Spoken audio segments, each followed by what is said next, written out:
Hello everyone, बहुत बहुत स्वागत करते हैं आपका लेट्स क्रैक यूपीएससी सीएससी के हिंदी माध्यम के चैनल पे। मैं हूं आपके साथ डॉक्टर ख्याति। आज की क्लास की शुरुआत करें, पहले कुछ इंपॉर्टेंट इन्फॉर्मेशन देख लेते हैं हम और आप। देखिए, ये बेसिक इन्फॉर्मेशन है मेरे बारे में। इसके अलावा यदि अनअकैडमी की बात करें तो प्रत्येक वर्ष 3 बच्चों में से एक सिलेक्शन अनअकैडमी देता आया है। इसके साथ साथ जून एक्सटेंशन ऑफर्स आ गए हैं, जिसमें 12 महीने का यदि आप कोर्स लेते हैं तो इसके साथ 4 महीने, 18 महीने के कोर्स के साथ 6 महीने, 24 और 36 महीने के कोर्स के साथ लगभग 2 साल का जो सब्सक्रिप्शन है जो है वो अनअकैडमी आपको देने वाला है। इसके अलावा एक हमारा प्रोग्राम है अभ्यर्थी से अधिकारी तक का सफ़र, जिसमें यदि जो एस्पायरेंट है वो इंटरव्यू भी क्लियर करता है तो जो अनअकैडमी है वो आपको 100% रिफंड देने वाली है। फिर मेंस क्वालिटी एनरिचमेंट प्रोग्राम है, जिसमें 16 सेक्शनल और 4 फुल लेंथ टेस्ट है। इसके अलावा आरंभ बैच है, जिसकी शुरुआत 15 जून से हो चुकी है। यदि आप इसमें एडमिशन लेना चाहें तो आप MK लाइव रेफर कोड को यूज़ करें। लक्ष्य बैच है, अगेन इसकी भी शुरुआत 8 जून से ही हो चुकी है। यदि इसमें भी आप नामांकन कराना चाहते हैं तो आप MK लाइव रेफर कोड का यूज़ करें। कुछ ऑप्शनल बैचेज हैं, जैसे PSIR, सोशियोलॉजी, ज्योग्राफी, इस तरीके से, और कुछ ये भी ऑप्शनल बैचेज भी हैं, तो इसमें भी आप एडमिशन ले सकते हैं। तो प्रधानमंत्री की सीरीज में पिछली क्लासेस में हमने बात की थी पंडित नेहरू की। आज की क्लास में लाल बहादुर शास्त्री जी के बारे में हम और आप जानने वाले हैं। क्लास की शुरुआत करें इसके पहले मैं आपसे पूछना चाह रही थी कि क्या जब मैं लाल बहादुर शास्त्री का नाम लेती हूँ या जब हम कभी लाल बहादुर शास्त्री जी का नाम सुनते हैं तो आपको कैसी छवि इमेजिन होती है? मेरे ख्याल में आपको भी मेरी तरह ऐसी छवि दिखती होगी कि बड़े सीरियस से रहते हैं, काम से काम वाले, मतलब बिल्कुल एकदम अपने कामों में मशगूल रहने वाले नेता की छवि होगी। तो जैसे मेरा अनुमान गलत हुआ था, तो मेरे ख्याल में आप सब लोगों का अनुमान अब गलत होने वाला है। कहा जाता है कि शास्त्री जी एक ऐसा नेता थे जो बहुत ह्यूमरस थे, मजाकिया थे, बहुत हंसी मजाक करते थे, मिलनसार थे। एक वाकया याद आ रहा था कि एक बारी नेहरू जी का अच्छे संबंध रहे, नेहरू और शास्त्री जी के। तो एक बार एक पार्टी होती है, मतलब मंत्री स्तरीय पार्टी थी। तो पार्टी के बाद जब पार्टी खत्म हो गई तो नेहरू जी ने ऐसे मजाक के तौर पर शास्त्री जी के जेब में 2 समोसे रख दिए, ठीक है। और जब शास्त्री जी जलने लगे तो उन्होंने कहा कि नेहरू जी ने कि देखो देखो, ये लाल बहादुर शास्त्री जी का पेट नहीं भरा, ये अपने जेब में समोसे लेके जा रहे हैं। तो लाल बहादुर शास्त्री जी ने तुरंत रिप्लाई दिया कि हाँ हाँ, 2 समोसे रखे हैं मैंने, मैं और नेहरू जी एक ही गाड़ी से जाने वाले हैं, तो रास्ते में हम दोनों खाएंगे, राइट। तो देखिए किस तरीके से ह्यूमर के साथ या कहते थे क्वालिटी रिलेशन के साथ हमारी जो पॉलिसीज थी वो चलती थी। तो अच्छा है ना कि जब नेताओं में आप अपनी बॉन्डिंग होती है, जहाँ पे जो राजनीति है उससे परे उठ के देश हित में, आपसी हित में कॉर्डियली जब मतलब नीतियों का संचालन होता है तो देश भी प्रगति के पथ पर आगे बढ़ता है। तो आज की क्लास में हम लाल बहादुर शास्त्री जी पे बात करने वाले हैं। तो चलिए जरा क्लास की शुरुआत करते हैं। तो जैसा हम लोगों ने पिछले क्लासेस में भी चर्चा की थी कि किसी भी नेता के बारे में जानने के लिए अच्छा ये है कि हम बिल्कुल जीरो से समझें कि एक्चुअल में धीरे धीरे उनका जो व्यक्ति है उस व्यक्ति का व्यक्तित्व बना कैसे। और जब उस व्यक्ति के व्यक्तित्व को हम उसके प्रारंभ से देखेंगे, जन्म से देखेंगे, तब हम कहीं ना कहीं ज्यादा अच्छी समझ बना पाएंगे कि ऐसा व्यक्ति किस तरीके की पॉलिसीज ले रहा होगा, किस तरह की चीजों को अपने जीवन में फॉलो कर रहा होगा। यानी व्यक्तिगत जीवन से राजनीतिक जीवन बहुत ज्यादा जुड़ा हुआ है और ये टोटली डिपेंड करता है कि उनका जो अपब्रिंगिंग है वो किस तरीके से हुई, किस तरीके से उन्होंने अपने आप को ग्रूम किया। देखिए, अगर हम बात करें लाल बहादुर शास्त्री की, तो इनका जन्म हुआ था मुगल सराय में। कायस्थ परिवार में इनका जन्म हुआ था। मुगल सराय यदि आप जान रहे हो तो हाल में इसका नाम मुगल सराय स्टेशन है जो बनारस के बिल्कुल पास में है, और हाल में ही इसका नाम पंडित दीनदयाल उपाध्याय के नाम पे रखा गया, पंडित दीनदयाल उपाध्याय जंक्शन, जिसको पहले मुगल सराय जंक्शन कहा जाता था। तो इनका जन्म वहां पे हुआ था। राधा प्रसाद श्रीवास्तव इनके पिता और इनकी माँ थी राम दुलारी देवी, इनके यहाँ पे इनका जन्म हुआ था। ये जब पैदा हुए तो उसके ज्यादा नहीं, लगभग 1-1.5 साल, यानी ये शायद 18 महीने के थे, 17 या 18 महीने के थे जब इनके पिता का देहावसान हो गया था। तो तब से इन्होंने अपने जीवन में बहुत सारे संघर्ष किए, बहुत सारे चैलेंजेस फेस किए। उस चैलेंजेस को फेस करते करते करते करते धीरे धीरे इनके व्यक्तित्व का डेवलपमेंट हुआ। इनकी जो प्रारंभिक पढ़ाई है ये उन्होंने पूर्व मध्य रेलवे इंटर कॉलेज से किया और उसके बाद हरिश्चंद्र हाई स्कूल से अध्ययन किया। बाद में काशी विद्यापीठ का नाम यदि आपने सुना हो तो काशी विद्यापीठ से इनकी पढ़ाई हुई। अभी के समय में काशी विद्यापीठ एक प्रोमिनेंट इंस्टीट्यूट है, तो वहाँ से इन्होंने पढ़ाई की। और क्योंकि ये जाति प्रथा के बिल्कुल खिलाफ थे, तो जैसे मैंने आपको बताया कि कायस्थ परिवार में इनका जन्म हुआ था। इनका नाम था लाल बहादुर श्रीवास्तव। तो ये समानता में विश्वास रखते थे, जाति भेदभाव, कास्ट, रिलीजन इससे ऊपर उठ के सोचते थे। तो इन्होंने अपने नाम से श्रीवास्तव शब्द हटा दिया। बाद में जब काशी विद्यापीठ से इनकी पढ़ाई पूरी हो गई तो शास्त्री की इनको उपाधि दी गई। ठीक है, शास्त्री मतलब होता है one who is very knowledgeable. तो नॉलेजेबल होने के नाते इनको शास्त्री की उपाधि दी गई थी और वहीं से ये लाल बहादुर शास्त्री बने। अपने शिक्षक से, अपने टीचर से बहुत प्रभावित थे और जो इनके टीचर थे वो भी इनकी बहुत मदद किया करते थे, बहुत हेल्प किया करते थे ताकि ये अपनी पढ़ाई वगैरह पूरा कर सके। तो इनकी जो पूरी पढ़ाई है फिर वो काशी विद्यापीठ से हुई और इस तरीके से इनका जो प्रारंभिक जीवन है वो आगे की तरफ शिफ्ट होता है। ठीक है, अब जरा धीरे धीरे एक एक घटनाक्रम उठाते हैं, एक एक चीजें उठाते हैं और समझते हैं शास्त्री जी के कार्य के बारे में और धीरे धीरे कैसे कैसे इनका डेवलपमेंट हुआ है। ठीक, यदि बात करें इनके आगे के जीवन की तो कैसे जो है ये भारत की राजनीति से जुड़े या उस समय की भारत की राजनीति से जुड़े जब भारत एक गुलाम था। राइट, तो जैसे भी हम लोगों ने बात किया कि उस समय जो है ये अपनी पढ़ाई वगैरह कर रहे थे। ठीक है, तो बात ये हुई कि उस समय भारत में असहयोग आंदोलन, सविनय अवज्ञा आंदोलन जैसी चीजें चल रही थी। महात्मा गांधी से, नेहरू से ये बहुत प्रभावित थे, स्वामी विवेकानंद से बहुत प्रभावित थे।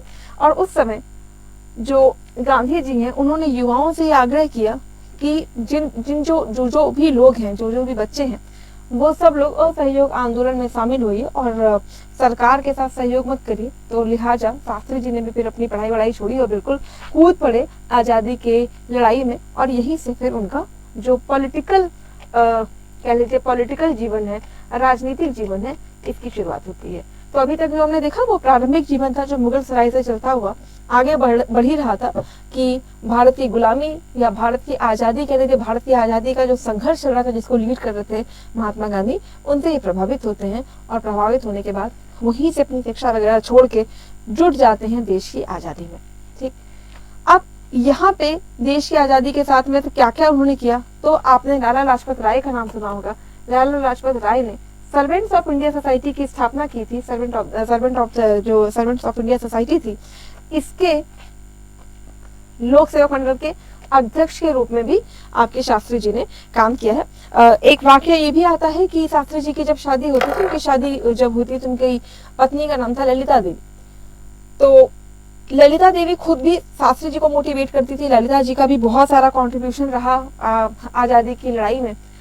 इवन ऐसे बहुत सारे वाकये ऐसे भी हुए जहाँ पे एक बार अंग्रेजों के सामने ललिता देवी महिलाओं का प्रतिनिधित्व कर रही थी, जहाँ पे विदेशी कपड़ों के बहिष्कार की बात हो रही थी। तो किसी अंग्रेजी ऑफिसर ने बोला कि जो तुमने कांच की चूड़ियां पहन रखी हैं हाथों में, ये चूड़ियां भी तो अंग्रेजों की है। तो ललिता जी ने सबके सामने, वहाँ पे शास्त्री जी भी थे, तो शास्त्री जी के सामने अपनी वो चूड़ियां तोड़ दी थी।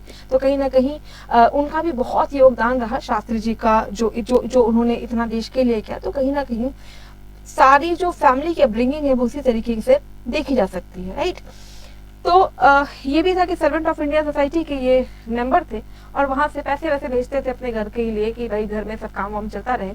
एक वाकया ये भी आता है कि ललिता जी से वो पूछते हैं कि भाई इनको 50 रुपए महीने मिलता थे शास्त्री जी को, कि 50 रुपए में घर में खर्चा वर्चा चल जाता है कि नहीं। तो उन्होंने बताया कि भाई 40 में ही चल जाता, 10 तो मैं बचा लेती हूँ। इन्होंने सर्वेंट ऑफ इंडिया सोसाइटी में जाके ये कह दिया कि अब हमारे को तो 40 रुपए ही बहुत है और जो 10 रुपए एक्स्ट्रा दे रहे हो किसी ऐसे लोगों को दो जिसको उसकी जरूरत है।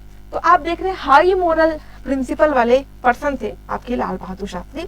और लाल बहादुर शास्त्री का नाम तो आपको वैसे भी रटा रहता होगा क्योंकि कहीं ना कहीं हाँ आप सबकी आंखों में जो सपना पनप रहा है वो है LBS यानी लबासना में जाने का, और लबासना आपके लाल बहादुर शास्त्री जी के नाम से ही शुरू होता है। ठीक है, तो ये तो प्रारंभिक जीवन रहा। अब एक एक बिंदु उठाते हैं और देखते हैं इनका योगदान भारत में किस तरीके से रहा। तो सबसे पहले बात करते हैं इनके राजनीतिक योगदान की। देखिए 47 में जब भारत की आजादी हुई तो भारत की आजादी में उस समय जो यूपी था इसको हम संयुक्त प्रांत कहते थे। संयुक्त प्रांत में चुनाव होते हैं, गोविंद वल्लभ पंत जो है आपके मुख्यमंत्री बनते हैं। ठीक है, तो गोविंद वल्लभ पंत जब मुख्यमंत्री बनते हैं तो उस समय लाल बहादुर शास्त्री को पुलिस और परिवहन मंत्री बनाया गया था। तो ये यूपी में उत्तर प्रदेश से पुलिस और परिवहन मंत्री बनते हैं। देखिए, पुलिस और परिवहन मंत्री रहते हुए इन्होंने बहुत सारी ऐसे मेजर्स लिए जो एक लोकतांत्रिक देश के लिए न केवल जरूरी है बल्कि अनिवार्य है। पहला मेजर क्या था कि लोकतंत्र में क्या एस्टेब्लिश हो सके, तो आप कहेंगे समानता। लोकतंत्र में जो सबसे बड़ी चीज है वो है क्या? समानता। इसलिए देखिए, प्रस्तावना का उद्देश्य में हम कहते हैं ना, हम भारत के लोग भारत को, वहां पे आपको याद होगा समानता की बात होती है, समता की बात होती है। तो वो समानता किसके बीच होगी? समानता आपके कास्ट के बेसिस पे, समानता आपके रिलीजन के बेसिस पे, तो समानता कहीं ना कहीं हमारे जेंडर के बेसिस पे। ये शास्त्री जी थे जिन्होंने परिवहन मंत्री रहते हुए एक इनिशिएटिव लिया। उन्होंने कहा कि अब यूपी में जो बसेस होंगी, बसों में महिला कंडक्टर भी होगी। आप सोचिए, उस समय कोई पर्सन विमेन एम्पावरमेंट के लिए इस लेवल पे सोच रहा है कि इन्होंने पहले ही बोला कि महिला कंडक्टर की नियुक्ति की जाए। ठीक, अब देखिए, दो तरह की शासन व्यवस्था होती है। पहली शासन व्यवस्था होती है जो जनमत के आधार पर होती है, जहां पे जनता सुप्रीम होती है। अब जनता सुप्रीम है, यानी जनता ने अपनी पावर कहीं ना कहीं सत्ता को दी है, इसलिए जरूरी है कि कभी भी सत्ता की निरंकुशता न बने। अब भारत में आप देखते होंगे, आज के समय में जब आप गवर्नेंस पढ़ते होंगे तो समय समय पर पुलिस सुधार की बात होती है। अब पुलिस जो मेंटेलिटी है वो आज भी उपनिवेशिकता की कहीं ना कहीं गुलाम है। ठीक है, ऐसे में देखिए, पुलिस का काम है कंट्रोल करना, लॉ एंड ऑर्डर को बनाना। लेकिन जब पुलिस लाठियां चार्ज करती है, पुलिस दंडित करने का काम करती है, तो कहीं ना कहीं ये सत्ता पक्ष की निरंकुशता को भी दिखाता है। ऐसे में इन्होंने एक मेजर लिया कि अब जनता पे लाठी चार्ज करने के बजाय तुम वो जेट होता है ना, पानी का जेट, पानी के जेट से उनको प्रहार करो, ना कि जो है तुम लाठियां बरसाओगे। तो दो बड़े इनिशिएटिव लिए जब वो आपके संयुक्त प्रांत से चुने गए और गोविंद वल्लभ पंत के नेतृत्व में ये परिवहन और पुलिस मंत्री बनते हैं। और उस समय इन्होंने दो बड़े मेजर्स लिए। पहला ये कि महिला कंडक्टर की बहाली, महिला कंडक्टरों की नियुक्ति, और दूसरा आगे पुलिस को रिफॉर्म करते हुए उस समय ये बात कही गई कि जो पुलिस लाठियां नहीं बरसाएगी बल्कि क्या करेगी, पानी के जो जेट से, अभी भी आप देखते होंगे जब कभी भी स्ट्रगल्स होते हैं, बच्चे एजिटेशन करते हैं या किसान एजिटेशन करते हैं, तो लाठी चार्ज के बजाय जेट, जो पानी के बहुत तेज तेज फुहारे दिए जाते हैं ना, उसी को कहते हैं जेट, जो है देने का काम, जो है जेट डालने का काम किया गया था। इसके बाद देखिए, फिर से जब चुनाव होता है, यानी आपको पता है 1952 के बाद जब हमारे यहाँ पहली बार चुनाव हुए, जब चुनाव होने के बाद ये गोरखपुर से लड़ते हैं और गोरखपुर से विजयी होते हैं। विजयी होने के बाद ये आगे बढ़ते, उस समय पंडित नेहरू ने इनको बुला लिया कि देखो ऐसा है कि पंडित नेहरू का ये ऐसा कहना था कि देखो ऐसा है कि शास्त्री जी को लोकसभा में भेजा जाए। तो अपने कैबिनेट में, यानी केंद्र की कैबिनेट में इनको स्थान दिया गया। तो फिर पहले तो जैसे हम लोगों ने देखा कि ये आपकी यूपी की पॉलिटिक्स में एक्टिव थे। यूपी की पॉलिटिक्स के बाद फिर ये आपके कहाँ पहुंच गए, नेहरू जी के आह्वान पे फिर ये भारत के केंद्र में पहुंच जाते हैं। जब ये भारत के केंद्र में पहुंचते हैं तो पहला भारत का गणराज्य बना था, यानी पहली बार नई कैबिनेट बनी थी। जो पहली वाली कैबिनेट थी वो तो अंतरिम कैबिनेट थी, हमने जैसे नेहरू जी वाले लेक्चर में डिस्कस भी किया था। अभी जो कैबिनेट बन रही है वो चुनी हुई सरकार की कैबिनेट है। तो इस पहले गणराज्य में शास्त्री जी को परिवहन मंत्री बनाया गया था, रेल और परिवहन मंत्री। ठीक, अब जब ये रेल और परिवहन मंत्री बनते हैं तो उस वक्त एक घटना घट जाती है आंध्र प्रदेश में। ठीक है, आंध्र प्रदेश में ये होता है कि एक ट्रेन दुर्घटना होती है और ट्रेन दुर्घटना में बहुत सारे लोगों की मृत्यु हो जाती है। एक बड़ा भयंकर ट्रेन दुर्घटना होती है, रेल दुर्घटना होती है। अब क्योंकि उस समय ये रेल मंत्री थे, परिवहन मंत्री थे, रेल और परिवहन मंत्री थे, तो इन्होंने इस पूरे घटना की नैतिक जिम्मेदारी अपने ऊपर ली कि क्योंकि देखो मैं मंत्री हूँ तो अल्टीमेटली जिम्मेदारी मेरी है, और अपने पद से इस्तीफा दे दिया। ये जो सामने आप देख रहे हैं, ये चिट्ठी लिखी थी इन्होंने अपने इस्तीफे की, तो ये उसी का स्नैपशॉट है जो उन्होंने भेजा था कि अब मैं इस पद पे नहीं रह सकता हूँ। इस पूरे चीज़ की, इस पूरे घटनाक्रम की जिम्मेदारी इन्होंने अपने ऊपर ली। हालांकि बहुत सारे लोगों ने बोला भी कि भाई आप इसके लिए कहाँ से रिस्पॉन्सिबल हो गए, बट येट इन्होंने इस्तीफा दे दिया था। तो कहते हैं सिविल सर्विसेज में जो हाईएस्ट कंडक्ट है, आचरण है, वो आप यहाँ से ट्रैक कर सकते हैं, सीख सकते हैं कि जो नैतिकता यानी एथिक्स की हम बात करते हैं तो highest ethics shown by him. इसके बाद फिर पुनः इनको रेल मंत्री से जब इन्होंने इस्तीफा दे दिया तो 59 में फिर इन्हें वाणिज्य और उद्योग मंत्री दिया गया, और 61 आते आते 61 में ये गृह मंत्री बन गए। ठीक है। जैसे अभी आपके अमित शाह है ना, तो शास्त्री जी बनते हैं 1961 में गृह मंत्री, ठीक है। अब गृह मंत्री रहते हुए मंगलौर पोर्ट का नाम यदि आपने सुना हो, तो मंगलौर पोर्ट की नींव रखी इन्होंने आपके शास्त्री जी ने। अब पिछली कक्षा अगर आपको याद हो तो 1964 आते आते 1964 में बहुत राजनीतिक उथल पुथल हो चुकी थी भारत में। भारत चीन से युद्ध हार चुका था, नेहरू जी का कहीं ना कहीं जो स्वास्थ्य लगातार गिर रहा था, विपक्ष हावी हो रहा था, विपक्ष बढ़ रहा था, कांग्रेस के आपस में भी फूट चलने लग गई थी, कांग्रेस के आपस में भी कलह चल रही थी, ठीक। 64 में नेहरू जी की मृत्यु होती है और नेहरू जी की मृत्यु के बाद ये समस्या होती है कि अगला प्रधानमंत्री कौन होगा, क्योंकि हम सब लोगों को पता है कि नेहरू का जो कद है वो बहुत बड़ा था, नॉलेजेबल पर्सन थे, आज़ादी की स्वतंत्रता संग्राम में उन्होंने एक्टिवली भाग लिया था, लोगों की जो आस्था थी वो नेहरू के प्रति थी। तो उस कद का व्यक्ति कौन होगा, इसमें समस्या आती कि अब हम अगला पीएम किसको बनाएं। तो पिछली कक्षा में आपको याद होगा हमने कहा था आपसे कि गुलजारी लाल नंदा जो थे, आदरणीय गुलजारी लाल नंदा, उनको कार्यवाहक प्रधानमंत्री बनाया जाता है, वो 13 दिनों के लिए प्रधानमंत्री थे। अब ऐसे में पॉलिटिक्स में हम ना पढ़े, लेकिन मेजर चीजें अगर देखें तो कौन होगा नेहरू का उत्तराधिकारी। इंदिरा जी का नाम सामने है कि भाई ये बन जाए, इंदिरा बन जाए देश की प्रधानमंत्री। इंदिरा जी ने खैर ये मना कर दिया, इंदिरा गांधी ने मना कर दिया देश का पीएम बनने से। अब बहुत सारे नाम आने लगे, हर किसी ने अपना नाम कोइन करना शुरू किया। मुरारजी देसाई का नाम सामने आया कि भाई ये बन जाए, जयप्रकाश नारायण ये भी, मतलब हर कोई चाह रहा था कि वो खुद पीएम बने। देखिए उस समय कांग्रेस के जो अध्यक्ष थे, पार्टी अध्यक्ष थे, उनका नाम था के कामराज। के कामराज ने सपोर्ट किया लाल बहादुर शास्त्री को। हम पॉलिटिक्स में नहीं जा रहे हैं, हम इश्यूज पे फोकस करेंगे। तो के कामराज ने सपोर्ट किया शास्त्री जी को और 1964 में लाल बहादुर शास्त्री देश के गुलजारी लाल नंदा जी के बाद हमारे पीएम बनते हैं।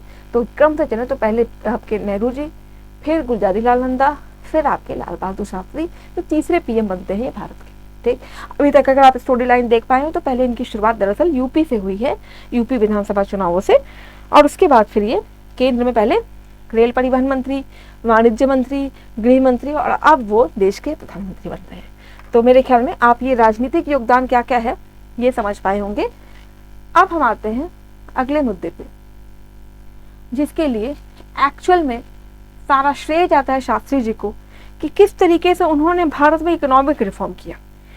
देखिए जिस भारत की हम बात कर रहे हैं इसको आज़ाद हुए भी बहुत लंबा समय नहीं हुआ है। 1947 में देश की आज़ादी, उसके बाद से लगातार भारत के सामने एक के बाद एक चैलेंज ही आ रहे हैं।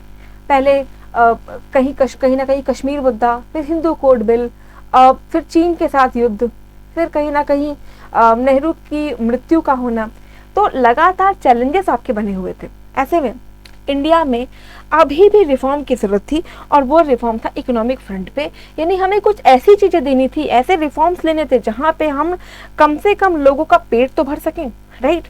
ये वो दौर था जब भारत में ना तो कृषि अपने उन्नत या पीक पे थी, यानी कृषकों को भी मदद चाहिए थी, जमीन को भी मदद चाहिए थी। इसके साथ साथ हमारे यहाँ पे ज्यादातर लोगों का जो उस समय रोजगार का साधन था, ज्यादातर लोग जो रोजगार करते थे वो कृषि थी। सब के सब लोग कृषि में थे। क्यों? क्योंकि स्किल्ड पीपल की कमी थी, सारे लोग स्किल नहीं थे, लिटरेसी रेट बहुत कम है। ऐसे में इकोनॉमिक रिफॉर्म करना और किस तरीके से इकोनॉमिक रिफॉर्म किया जाए ये बहुत क्रूशियल था, राइट। देखिए जब ये पीएम बनते हैं तो इनके पास ये बहुत बड़ा चैलेंज था कि किसी तरीके से जो देश की अर्थव्यवस्था है इसको पटरी पे लाया जाए, ना केवल देश की आय बढ़ाई जाए बल्कि प्रति व्यक्ति आय भी बढ़ाई जाए। फिर अभी यहाँ पे ये वो समय भारत का जब भारत में पर्याप्त खाना भी नहीं है, यानी जो पर्याप्त अनाज है वो भी नहीं है, राइट। तो अब क्या हो रहा है कि जब पर्याप्त अनाज नहीं है आपके पास तो आपको कहीं ना कहीं से क्या करना होगा, आयात करना होगा, राइट। उस समय हमारे पास क्योंकि खाद्यान्न नहीं था इसीलिए PL 480 का नाम यदि आपने सुना हो तो ये जो गेहूं है ये हम अमेरिका से आयात कर रहे थे ताकि हम लोगों का भरण पोषण कर सकें। तो आप इमेजिन कर पा रहे हैं कैसा भारत है जहाँ पे अभी ना खाद्यान्न का संकट बना हुआ है, रोजगार का संकट बना हुआ है, किस तरीके से खाद्यान्न की आपूर्ति किया जाए, ये सारी प्रॉब्लम्स बनी हुई है। अब ऐसे में रिफॉर्म कैसे लिया जाए, तो कुछ मेजर्स इन्होंने लिए। पहला चीज इन्होंने बोला कि भारत में प्रॉब्लम तब तक खत्म नहीं होगी जब तक हम अपने खाद्यान्न के लिए, भोजन के लिए किसी और पर निर्भर रहेंगे। तो जरूरी क्या है, सबसे पहले फूड सफिशिएंसी यानी खाद्य में निर्भरता लाई जाए। ये वो पर्सन थे, ये वो नेता थे जिन्होंने इसके लिए भारत में हरित क्रांति, ग्रीन रेवोल्यूशन की शुरुआत की। हरित क्रांति आपने इकोनॉमी में डिटेल में पढ़ा होगा, जहाँ पे पंजाब वाला जो एरिया है, यूपी का कुछ पार्ट है, जहाँ पे हरित क्रांति शुरू की गई, फार्मर्स को सब्सिडी दी गई, सिंचाई के साधन मुहैया कराए गए, हाई रीडिंग वैरायटी सीड्स दिए गए जिससे अधिक से अधिक उत्पादन हो सके, राइट।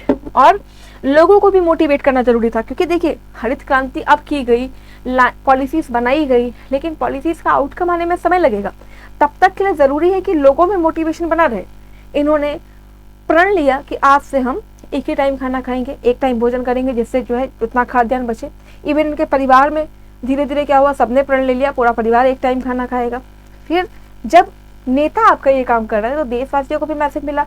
इन्होंने लोगों से आह्वान किया कि जो है कम से कम सप्ताह में हर कोई एक दिन का उपवास रखे। इनके आह्वान पे लोगों ने उपवास भी रखा। तो कुल मिला के कहने की बात यह है कि 2 लेवल पे इन्होंने काम किया। एक तरफ तो पॉलिसी भी बना रहे थे, दूसरी तरफ लोगों को भी मोटिवेट कर रहे थे। सेम वे, यदि हमें कोई सुधार करना है तो हम सिर्फ कानून बना के सुधार नहीं कर सकते जब तक जन जागरूकता नहीं आ जाए। तो दिस इज द रीजन कि ये मास लीडर बन पाए, पॉपुलर लीडर बन पाए, जहाँ पे इन्होंने न केवल लोगों को मोटिवेट किया बल्कि साथ के साथ कहीं ना कहीं नीति निर्माण भी चालू रखा। अब दूसरी चीज क्या है कि देखिए, जब ज्यादातर लोग कृषि ही करेंगे तो कृषि कभी भी फायदे का सौदा नहीं होगा। कृषि में क्या होगा, कभी कोई प्रॉब्लम हुई तो इतने सारे लोगों को दिक्कत हो जाएगी। कृषि अभी भी बारिश पर डिपेंड कर रही थी, राइट, बीज वगैरह की समस्या। तो यदि कृषि में थोड़ी सी भी प्रॉब्लम आएगी तो बहुत सारे लोगों की आजीविका को समस्या हो सकती थी। सेकंड चीज, आपने सुना होगा छिपी हुई बेरोजगारी या प्रच्छन्न बेरोजगारी, यानी यदि किसी खेत में आवश्यकता से अधिक लोग लगे होंगे तो वो कहीं ना कहीं प्रॉब्लमेटिक सिचुएशन होगी, क्योंकि सबके लिए तो वो फायदा का जो सौदा है वो नहीं होने वाला है। ऐसे में जरूरत थी वैकल्पिक रोजगार के साधनों की। ठीक, अब वैकल्पिक रोजगार वो भी इस तरीके का जहाँ पे बहुत ज्यादा स्किल की जरूरत ना हो। इन्होंने फोकस किया सहकारिता पे, कोऑपरेटिव सोसाइटीज पे, कि कुछ कॉपरेशन बनाए जाए, बड़े लेवल पे नहीं, छोटे छोटे कॉपरेशन बन जाएं। कॉपरेशन मतलब कुछ लोग एक साथ आए और काम करना शुरू कर दें, जिससे क्या हो जाए कि जो आपकी पॉलिसीज हैं, जो आपकी नीतियां हैं, ना केवल वो संचालित हो सकें बल्कि देश के लोगों को एक अल्टरनेटिव सोर्सेज भी मिल जाए। ऐसे में जो बड़ी चीज सामने आती है वो है आपका व्हाइट रेवोल्यूशन, यानी श्वेत क्रांति। इस श्वेत क्रांति को हम ऑपरेशन फ्लड के नाम से भी जानते हैं। इस श्वेत क्रांति में इन्होंने फोकस किया दुग्ध उत्पादन। अब दुग्ध उत्पादन आपको पता है इसमें बहुत ज्यादा स्किल की जरूरत नहीं है, फार्मर्स को एक हम एक्स्ट्रा रोजगार भी दे सकते हैं, राइट। तो क्या होगा कि अमूल का कॉन्सेप्ट आता है, अमूल दूध का नाम आपने सुना होगा, गुजरात से शुरुआत होती है, सहकारिता बनाई जाती है। सहकारिता मतलब कि सब लोग मिलके काम करें। कोई मान लीजिए कि किसी के पास गाय है, वो दूध लेके आ रहा, तो कोई पैकेजिंग करेगा, विपणन करेगा, कोई पहुंचाएगा। अब ज्यादातर केसेस में क्या होता है कि किसान किसी मिडिल मैन को देंगे, मिडिल मैन जो है उसको पहुंचाएगा। तो ऐसे में किसान को जितना फायदा मिलना चाहिए वो मिलेगा नहीं। और जब सहकारिता हो जाएगी, कॉपरेशन बन जाएगा, कोऑपरेटिव हो जाएगा, तो मिडिल मैन हट जाएंगे, फार्मर की आय बढ़ जाएगी, वैकल्पिक जो आय के स्रोत हैं उनका भी डेवलपमेंट हो जाएगा। तो श्वेत क्रांति और आपकी हरित क्रांति दोनों की शुरुआत इन्होंने किया। इसके अलावा खाद्य संकट से बचने के लिए जो आपने food corporation of India, FCI का नाम सुना होगा, भारतीय खाद्य निगम, इसकी स्थापना की। ठीक है, इसके साथ साथ राष्ट्रीय कृषि उत्पाद बोर्ड, इसकी स्थापना की। तो इकोनॉमी में यदि आप कंट्रीब्यूशन देख रहे हो तो इतना इस लेवल का कंट्रीब्यूशन जो ग्राउंड लेवल के लोगों को, जो जमीन से जुड़े हुए लोगों की मदद कर रहा है। ठीक, तो इस तरीके से क्या हुआ, जब जमीन से जुड़े हुए लोगों की मदद होगी तो कहीं ना कहीं सबका साथ होगा और सबका विकास भी होगा। तो ये कुछ थी इकोनॉमिक पॉलिसी। इनको समझ में आ गया था कि यदि देश को आगे बढ़ाना है तो कृषि को आगे बढ़ाना होगा और किसान को आगे बढ़ाना होगा। तभी आपको पता होगा नारा इन्होंने दिया था, जय जवान और जय किसान। तो जय किसान यहाँ से इंस्पायर्ड है। अब जरा अगली नीति देखते हैं। हमने मतलब इनका पॉलिटिकल कंट्रीब्यूशन देख लिया, इकोनॉमिक कंट्रीब्यूशन देख लिया। अब जरा आगे चलते हैं और बात करते हैं इनके विदेश नीति की। देखिए, विदेश नीति में 2 महत्वपूर्ण घटनाएं, एक अभी हम बात करेंगे भारत चीन युद्ध की, इसके पहले जरा हम श्रीलंका से रिश्ते की बात करते हैं। ठीक, श्रीलंका में सिरीमा शास्त्री समझौता इंपॉर्टेंट है। ये 30 अक्टूबर 1964 को हुआ था। ये बहुत इंपॉर्टेंट है। क्या है इसमें, देखिए, जब भारत में अंग्रेज थे तो भारत से अंग्रेज लोगों को, भारतीय लोगों को, प्रोमिनेंटली तमिल लोगों को ले जाके श्रीलंका में बसा रहे थे। ताकि वो चाय बागानों में लेबर वाला काम कर सकें। जब एक बार ब्रिटेन ने श्रीलंका को आज़ाद कर दिया तो जो श्रीलंका के मूल निवासी हैं वो इन लोगों को एक्सेप्ट नहीं कर रहे थे। ऐसे में समस्या इस बात की हो गई कि तमिल लोग अपनी नागरिकता को लेकर परेशान हो गए कि भाई हम कहाँ के नागरिक हैं, कहाँ जाएं हम, ठीक है। उनके ऊपर जो प्रॉब्लम्स हो रही थी उस चीज़ से निपटने के लिए शास्त्री जी ने, जो आपके उस समय के पीएम थे, इन्होंने और आपके सिरिमावो भंडारनायके जो श्रीलंका के प्रधानमंत्री थे, दोनों ने मिलकर समझौता किया, जो किस लिए था, कहीं ना कहीं भारतीय मूल के लोगों के भविष्य के निर्धारण के लिए कि कैसे उनका भविष्य होगा, इस पे जो है ये समझौता हुआ था। ठीक, अब आते हैं एक इम्पॉर्टेंट टॉपिक जो है भारत पाकिस्तान युद्ध। ये 1965 का युद्ध है। याद करिए नेहरू जी का समय, जब हमने पहले ही कश्मीर वाली जो इशू है वो विटनेस कर ली है, विभाजन हो चुका है और नेहरू की मृत्यु हो चुकी है। 1962 में भारत चीन युद्ध हो चुका है। अब जैसे भारत चीन युद्ध हो चुका था तो ऐसा हो चुका था कि दुनिया के सामने ये छवि आ गई थी कि भारत तो बड़ा आसान है, बड़ा सॉफ्ट स्टेट है, देखो चाइना इनको मार के आ गया, ये कुछ नहीं कर पाए, रोते रह गए। पाकिस्तान का मनोबल बहुत हाई था, उसको लगा कि यही सही समय है, इसी समय भारत पर हमला कर दिया जाए और भारत पर हमला करके वो जो कश्मीर समस्या है, मैंने आपको याद होगा, हम लोगों ने डिस्कस भी किया था, 1/3 कश्मीर पीओके अभी भी वहाँ पे है, 2/3 कश्मीर जो है इंडिया ने एनेक्स कर रखा है, मिला लिया है, हमारे साथ है। तो कश्मीर इशू को सॉल्व कर लिया जाए। 1965 में पाकिस्तान ने लाल बहादुर शास्त्री का जब रीन चल रहा था तो भारत पर हमला कर दिया था। अब इस रीन में इन्होंने इतनी समझदारी का काम किया, इस तरीके से काम किया कि एक टाइम ऐसा आ गया जब भारत की सेना पूरी तरीके से हावी हो गई पाकिस्तान सेना पर और ये तय हो गया कि अब तो पाकिस्तान की युद्ध में कोई जीत होने वाली नहीं है। ये 1965 का समय है। 1965 में जब विश्व में 2 ध्रुव बने हैं, एक यूएस है, एक यूएसएसआर है, एक अमेरिका है और एक सोवियत संघ है। तो सोवियत संघ और अमेरिका ने इस युद्ध में मध्यस्थता की। ठीक, और मध्यस्थता क्यों की?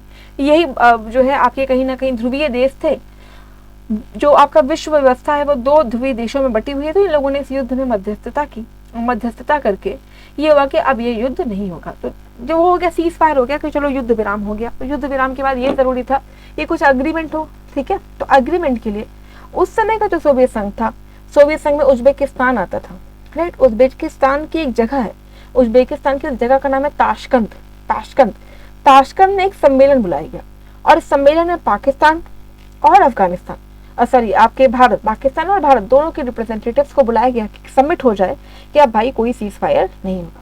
हेड किया आपके सोवियत संघ ने, क्योंकि जैसे मैंने आपको बताया कि सोवियत संघ और अमेरिका 2 समय के लीडर थे और उस समय जो उज्बेकिस्तान है वो आपका सोवियत संघ के पास था और उज्बेकिस्तान की जगह का नाम है ताशकंद, जहाँ पे इन दोनों नेताओं को बुलाया जाता है। जिसमें क्यों, ताकि क्योंकि जो इंडिया की जो है लगातार बढ़त हो रही थी तो जरूरी था कि इसको सीज फायर कर दिया जाए, युद्ध विराम कर दिया जाए। युद्ध विराम की घोषणा के लिए ताशकंद सम्मेलन बुलाया गया। यहाँ देखते ताशकंद सम्मेलन, ये ताशकंद सम्मेलन था, ठीक है। लगभग जो आपका 1 महीने तक युद्ध हुआ था भारत और पाकिस्तान का, उसको युद्ध विराम देने के लिए, ठीक है। तो ये पूरा सम्मेलन बुलाया गया और इसको हेड कर रहा था संयुक्त राष्ट्र सुरक्षा परिषद, संयुक्त राष्ट्र सुरक्षा परिषद यानी UNSC। और यहाँ पे जो है शास्त्री जी और ये तस्वीरों में आप देख रहे हैं अयूब खान है। अयूब खान जो पाकिस्तान को रिप्रेजेंट कर रहे थे, दोनों मिलते हैं और मिलने के बाद समझौता होता है युद्ध विराम का। अब समझौता होने के बाद रात में ही ताशकंद में सुबह जो है, रात में ताशकंद में जब इनकी बात हो जाती है यहाँ के अपने परिवारजनों से, सारे लोगों से, सुबह ये खबर आती है कि शास्त्री जी का निधन हो चुका है। इंडियन जो प्राइम मिनिस्टर है उनका निधन हो चुका है। अचानक पूरे भारत में एक शोक की लहर और कहीं ना कहीं समस्या की लहर कि ताशकंद में जब समिट में या ताशकंद में ऐसे समय में जहाँ पे सीज फायर को लेकर चर्चा होने वाली थी, वहाँ पे भारतीय प्रधानमंत्री की हत्या हो गई या भारतीय प्रधानमंत्री की असामयिक मृत्यु हो गई। आखिर हुआ क्या, कैसे डेथ हो गई, क्या हो गया? क्या उस समय ताशकंद में कोई डॉक्टर नहीं था, कोई नहीं था जो उस समय भारतीय प्रधानमंत्री को चेक कर सके, देख सके उनकी बीमारी को? तो ये अपने आप में एक रहस्य बना रहा कि आखिर शास्त्री जी की मृत्यु या लाल बहादुर शास्त्री की मृत्यु हुई तो हुई कैसे, ठीक। उस समय रीजन ये दिया गया कि इनको हार्ट अटैक आया था और हार्ट अटैक से इनकी मृत्यु हुई। जब चेक किया गया तो ये पता कर पाना मुश्किल हुआ कि भाई अगर इनको मतलब इनको ट्रैक किया गया तो इसके पूर्व इनको ना तो कोई बीमारी थी, ना ही वो रात में बीमार थे, तो ऐसे में ये कहना कि इनको हार्ट अटैक था, ये भी कहीं ना कहीं सही फैसला नहीं होगा। इसको लेकर के जो तत्कालीन सरकारें हैं वो भी चुप रही, किसी तरीके की कोई जांच वगैरह नहीं हुई। कुछ वर्षों बाद एक कमेटी ने इसकी जांच भी की, तो उसकी रिपोर्ट भी पब्लिश नहीं की गई है, तो वी डोंट नो कि इस रिपोर्ट में क्या चीजें लिखी गई हैं। अब ताशकंद में जब इनकी असामयिक मृत्यु हो गई, भारत में लाया गया इनके शव को, ठीक, तो उसके बाद फिर से जो भारत का शासन है वो खाली हो रहा था कि अगला प्रधानमंत्री कौन होगा। शास्त्री जी की भी, जैसे नेहरू जी की असामयिक मृत्यु हुई, शास्त्री की भी असामयिक मृत्यु हो गई। तो इस बार फिर से गुलजारी लाल नंदा को प्राइम मिनिस्टर बनाया गया और ये फिर से एक बार कार्यवाहक प्रधानमंत्री बनते हैं, ठीक। तो ये जो तो पूरा ट्रैक था, मतलब पहले उनका पॉलिटिकल कंट्रीब्यूशन क्या था, उन्होंने इकोनॉमी में क्या कंट्रीब्यूशन दिया, इसके बाद फिर हमने समझा कि इन्होंने आईआर में कैसे कैसे हेल्प की जिससे भारत को नई दिशा मिल सकी। लेकिन प्रॉब्लम ये थी, समस्या ये हो गई कि अभी समस्याएं और सुलझती, चुनौतियां और खत्म होती हैं, लेकिन असामयिक शास्त्री जी की मृत्यु हो गई। किस कारण से हुई वो आज भी एक हमारे आपके बीच में एक रहस्य बना हुआ है, ठीक। तो ये था ताशकंद समझौता। यदि हम लिगेसी की बात करें, क्या छोड़ गए शास्त्री भारत के लिए, तो देखिए सबसे बड़ी चीज आप लोगों का सपना है ना, लाबसना में जाने का सपना लिए आप सब लोग बैठे हैं मसूरी में। Lal Bahadur Shastri national administrative academy, ये आपकी लाल बहादुर शास्त्री के नाम पे जानी जाती है। इसके साथ साथ इनका जो नारा था वो था जय जवान जय किसान। सबसे खास बात, उनको पता था कि यदि भारत को तरक्की करनी है तो 2 लेवल पे करनी होगी। आपको किसान को मजबूत बनाना होगा जिससे अर्थव्यवस्था मजबूत हो, और हमें जवान को सशक्त करना होगा जिससे हमारी सीमाएं सुरक्षित हों, किसी के पास ये हिम्मत ना हो कि वो भारत की सीमा को वायलेट कर सके, राइट। तो 2 चीजों पे इन्होंने भरपूर काम किया है, एक तो किसानों की इनकम को बढ़ाने में, किसानों को सशक्त करने में, किसानों को मजबूत करने में, और दूसरा जो सबसे प्रोमिनेंट योगदान है वो भारत चीन युद्ध से, जहां पे इन्होंने जवानों को बता दिया कि जवान तुम आगे बढ़ो, हम तुम्हारे साथ हैं। और पूरे भारतवासियों ने एक साथ कहा जय जवान और जय किसान। दोनों की अगर जय जय होगी तो भारत की अपने आप जय जय होगी। और आने वाले समय में इस नारे को और विस्तारित किया हमारे प्रधानमंत्री अटल बिहारी वाजपेयी जी ने। वो हम समझेंगे जब हम अटल बिहारी वाजपेयी के बारे में चर्चा करेंगे तब। और यदि इनकी विरासत की बात करें तो आपने पीएमओ यानी प्रधानमंत्री कार्यालय का नाम सुना होगा। जब ये अपने कार्यकाल में आते हैं तो सबसे पहले यही एक ऐसे पीएम थे, तीसरे नंबर के पीएम थे ये ऑब्वियसली, जिन्होंने अपना सचिव नियुक्त किया, ठीक है। तो इन्होंने एलके झा नाम के व्यक्ति थे जिन्होंने आईएएस ऑफिसर को अपना सचिव नियुक्त किया, और तब से ये सिस्टम चला आ रहा है कि अब प्रधानमंत्री सचिव या प्रधानमंत्री कार्यालय ये सारी चीजें हमारे आपके बीच में है, ठीक है। तो ये तो थी शास्त्री जी की विरासत। खास बात ये हमारे आपके लिए कि इनका हाई कंडक्ट जो उन्होंने रेलवे हादसे के दौरान दिखाया, या देश हित में उपवास करना, या जवानों को सशक्त करना, या किसानों को सशक्त करना, कहीं ना कहीं हम आपके हमारे आपके लिए जो भी इस दिशा में आगे बढ़ने, आप भी कल को प्रशासक बनने वाले हैं, तो एक प्रशासन के क्या कंडक्ट होने चाहिए, क्या आचरण होना चाहिए, ये आप इनके कैरेक्टर से देख सकते हैं, राइट। आज के समय में भी हमारी ज़रूरत यही है कि हम ना केवल जवानों को सशक्त करें, ना केवल हम डील करें, सुरक्षा संबंध बनाएं, बल्कि हम किसानों को भी वैकल्पिक जो आय के स्रोत है वो मुहैया कराएं, किसानों को भी और फ्लरिश करें, इस तरीके से करें कि भारत खाद्यान्न के मामले में वैसे तो आत्मनिर्भर है, पर इतना खाद्यान्न को हम स्टोर कैसे करें और अच्छी फसल कैसे लाएं जिससे कहीं ना कहीं और ज़्यादा जो आय के स्रोत है किसानों के वो डेवलप हो सके, मिडिल मैन को कैसे हटाएं, ठीक है। तो कहीं ना कहीं जो लिगेसी है उसको आगे बढ़ाने की जिम्मेदारी उन लोगों पे है जो आने वाले समय में भारत की प्रशासनिक सेवा को ज्वाइन करने वाले हैं या भारत की राजनीति में आने वाले हैं, राइट। तो ये था सेशन आपका लाल बहादुर शास्त्री के बारे में। हमने नेहरू जी के बारे में ऑलरेडी कवर कर लिया है। फिर उसके बाद जैसे मैंने बताया कि नेहरू जी के बाद गुलजारी लाल नंदा कार्यवाहक प्रधानमंत्री, फिर लाल बहादुर शास्त्री, और इनकी असामयिक मृत्यु के बाद फिर से गुलजारी लाल नंदा आपके कार्यवाहक प्रधानमंत्री बनते हैं। आने वाली क्लासेस में हम अब अगले पीएम इंदिरा गांधी के बारे में चर्चा करेंगे, उनके बारे में डिटेल से समझेंगे। आज की क्लास में हमने लाल बहादुर शास्त्री जी के ऊपर चर्चा की। मुझे विश्वास है, मेरा ऐसा अनुमान है, विश्वास भी है कि आप सब लोगों की आंखों में सपना चमक रहा होगा लाल बहादुर शास्त्री एकेडमी में जाने का।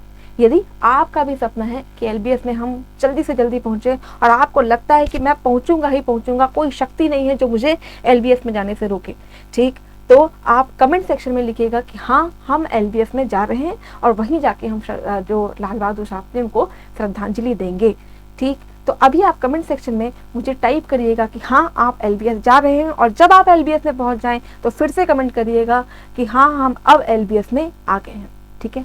Fake it till you make it, जब तक आप बन ना जाए तब तक अपने आप में फेक करना शुरू करिए, गट्स के साथ लिखिए कि हाँ मैं जाने वाला हूँ, हाँ मैं जाऊँगा, तो देखिएगा एक दिन आप जाओगे भी, ठीक।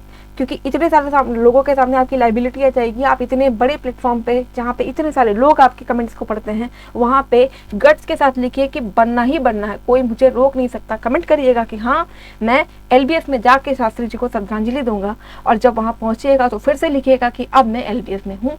इसी मोटो के साथ आज का लेक्चर अभी हम यहाँ पे विराम कर रहे हैं, और अगली लेक्चर में आपसे बात होगी इंदिरा गांधी के साथ। Thank you so much all of you, all the very best.